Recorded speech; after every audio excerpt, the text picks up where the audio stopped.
Ето ни нас в студиото на Преди обед. Сега, Деси Стоянова, уважаеми зрители, колегата Евгений Будинов, който обича да обикаля неканен, подчертавам неканен, хорските домове, ще ни заведе на разходки и спомените и любимите вещи на вечния Влади Въргала. Защо картина на Нешка подарена му от Нешка Робева и портрет на големия Джоко Росич са сред най-скъпите вещи на актьора? Нека разберем.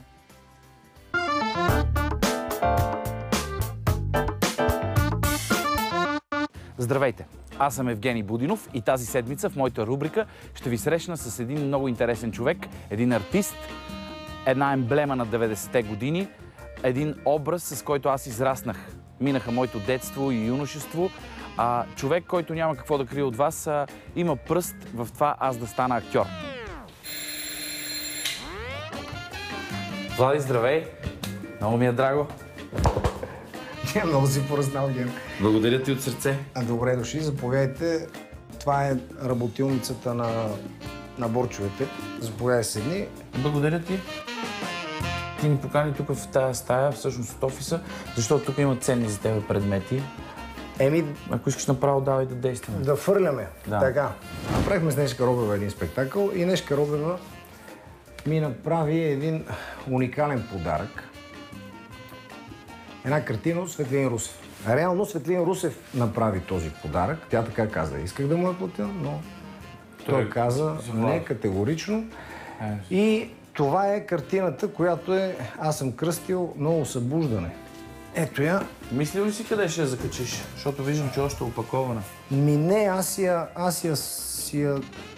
За мен е важно да я знам, че я има, защото този спектакъл с Нешка реално беше едно ново събуждане за мен, тъй като кълна ли се, просто нищо друго не ми се занимаваше. Не виждах смисъл, каквото и бързо да бегаш и бавно, ако ще се боксуваш на едно място. Обаче този спектакъл даде някакъв импулс за творчество. И когато резултата беше хората в залата да го посрещнат по ония начин, спонтанен, и 20 минути аплодисменти... А как се казва в спектакъла? Разбъркай го да се оправи. Къде ще си играе? Насекъде. Тази картина в момента е нещо, което е едно от най-скъпите неща, които имам, на Владо и Силвия, с пожелание на следващата картина, освен Страшния войн и хубавата, да има 5 малки въргалчета от Куко колектив. Петър, Любо, Слави, Стефан, Дазуека Камен, всичките 13 март 1994 година. София, това е картината, която Куко ни подариха за сватбата. Не знам как ще излезе на монитора, дали... Но, за съжаление, това не е орнамент, не е штрих от картината, това е... Стъклото е щупено. Стъклото е щупено, като за... Къде си го смениш? В интерес не си на тази картина седи вкъщи, обаче, понеже трябва да го смена, затова затова е в офиса. И... Джоко Росич е тук. Да. Ето, това е положението, което като имам някакъв житейски казус, си задавам въпросите, вода си един монолог на ум с Джоко. И като погледна очите му, някакси интуитивно, аз предполагам какво би ми казал за различните неща, и интуитивно стигам до отговор. Не ме е излагал и не ме е подвел нито един път до сега. Да. Знаеш ли? С Джоко бехме изключително близки. Изключително. За мен това е едно от най-вълнуващите дружби житейски, то в едни много силни изпитания бехме заедно. Не сме го афиширали, не сме го коментирали. И така до неговия край? Да, аз бях в 4 сутринта преди да влезе за операцията. Вътрешно, за мен смъртта не е край. Да. Аз знам, че един ден ще се събереме някъде. Затова е много важно, след като някой го няма, да продължиш така, че когато един ден се съберете, да може да е готино. Кога беше големия бум? Владо Въргала, като беше мега звезда в България? От 89-та до... Значи аз съм бил на 8-9 години. Не съм ходил на театър, не съм знал какво е театър. Даже сега си мисля, че не съм си дал сметка и какво е актьор, разбираш. И гледам Куко, всички го гледат, аз съм на такава възраст. И изведнъж се появява някакъв Владо Въргала, който аз го взимам абсолютно за документален образ. Ти разбираш ли? Това е човека с якито, такъв и викаме, какъв е то са. И после се разбирам, че това е актьор. Той го играе това нещо. И аз викам, гледай колко готино да си актьор, нали? И по някакъв начин аз преоткрих тази професия през тебе, с която се занимавам сега. Даже имам един такъв спомен в 199, играхте едно представление. Изгори го. Не подземи чайки, изгори го. Изгори го и тогава имах автограф. Тогава пак съм бил на 10-12 години и ти ми викаше, гледай, аз имам също поло като твоето едно черно поло. И аз викам, си ми мъркати. Тогава през тия години ти имал ли си прототип? Да, на Въргала е Васенце Комеца. Да. Аз съм окум на Васко и на Зуска. И един ден имаше камера за Куко, нямаше материал какво да снимам. Аз до тогава бех играл хеви метали, пияници, травестити, бабички, всеки. И дойде камерата, Влада, искаш ли нещо да направиш? И аз викам, какво да направим? Дай. Аз, например, вижте, импровизирах един монолог, който репортерката, това беше едно предане, където питаха има ли самочувствие българина. И аз викам, как да не, аз ли не имам самочувствие, бе, гледай, жълто, фанаваме жълтеницата, заклевам се, бе, бухал, че да, смениме това повече, че се изпълтиш да настинеш нещо. Цялото предаване, всички, които ги анкетират, всеки вика, не, нямам самочувствие. Що съм беден, що съм грозен, що съм тъп, да. Изведнъж обаче на края на предаването излиза на браточка и вика, кой аз ли ще браточката на фотоапарата. Това де го записахме, го триме, що да не правим убийство, че аз съм Владо Въргала по дуински пич и заклем се, нали? И на другия ден това стана бум. След година и нещо, вече направих още други. Хората все още говореха за това нещо. А беше много готино да слушаш как говорят за тебе хората в рейса, в твое присъствие, без да знаят, че това си ти.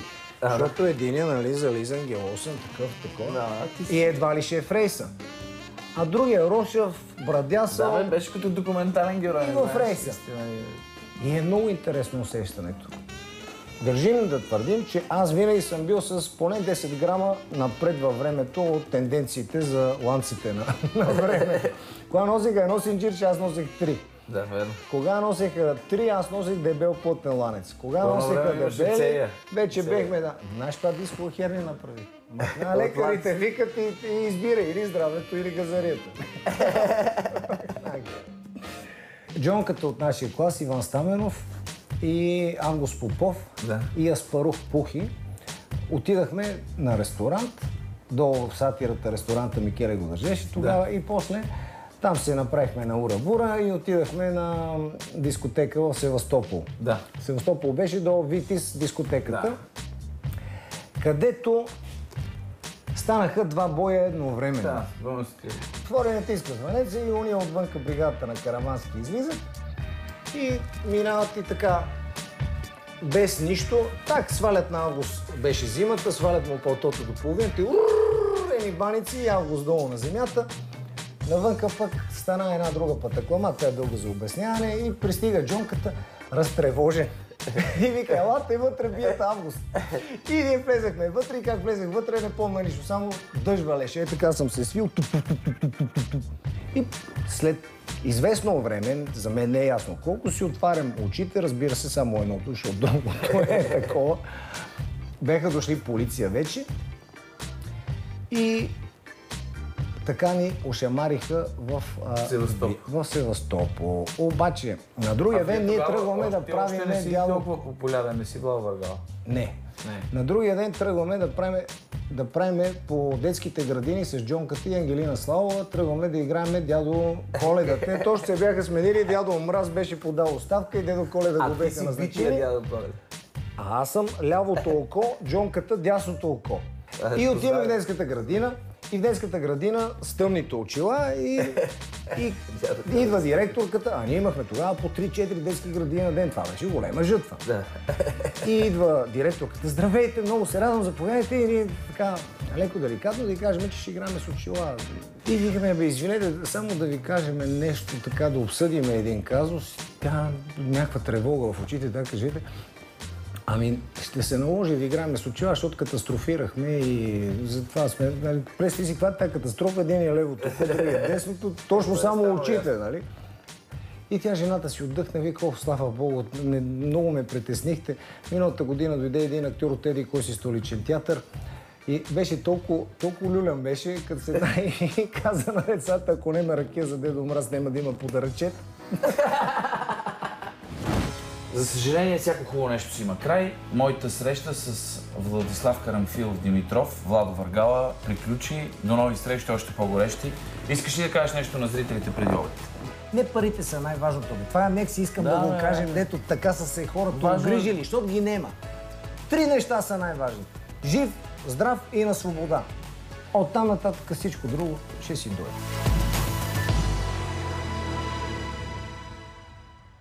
Не парите са най-важното. Жив, здрав и на свобода. Да, това са постулатите на вечния Влади Въргала. Благодарим му за това интервю. Благодарим и на Евгений Будинов, че отново ни заведе при така наша знаменитост, да ни покаже неговите сантиментални чувства, свързани с неговите предмети и истории. Така приключва днешната ни среща. Бъдете с нас и утре, когато ще се занимаем с едни много симпатични и все по-популярни малки жълти същества, миньоните. Стаси Кара ни е подготвила ексклюзивни интервюта с техните създатели. Да, и още, разбира се, утре, освен другите теми, ще имаме на живо в студиото Орлин Павлов. Ще разберем всъщност на кого той се обясни в любов по улиците на София. Той ще бъде на живо в студиото, така че ще разберем от него и разбира се и много други интересни неща. Да видим как изглежда София от птичи поглед. Снимана с дрон. Летен, горещ, юлски вече обед. И виж, с дрон снимат хората. Модерна история.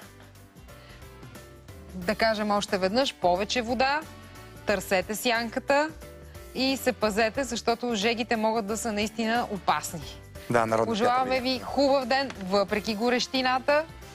Обичайте се, пишете ни на Фейсбук. Хора, разберете го, това не можем да живеем без вас. Ако не сте вие, ние нямаме смисъл да съществуваме здесь. По-хубаво да седиме по къщите и да гледаме други предавания по BTV. Да започнем с обедите новини по BTV след малко. Хубав ден! Чао.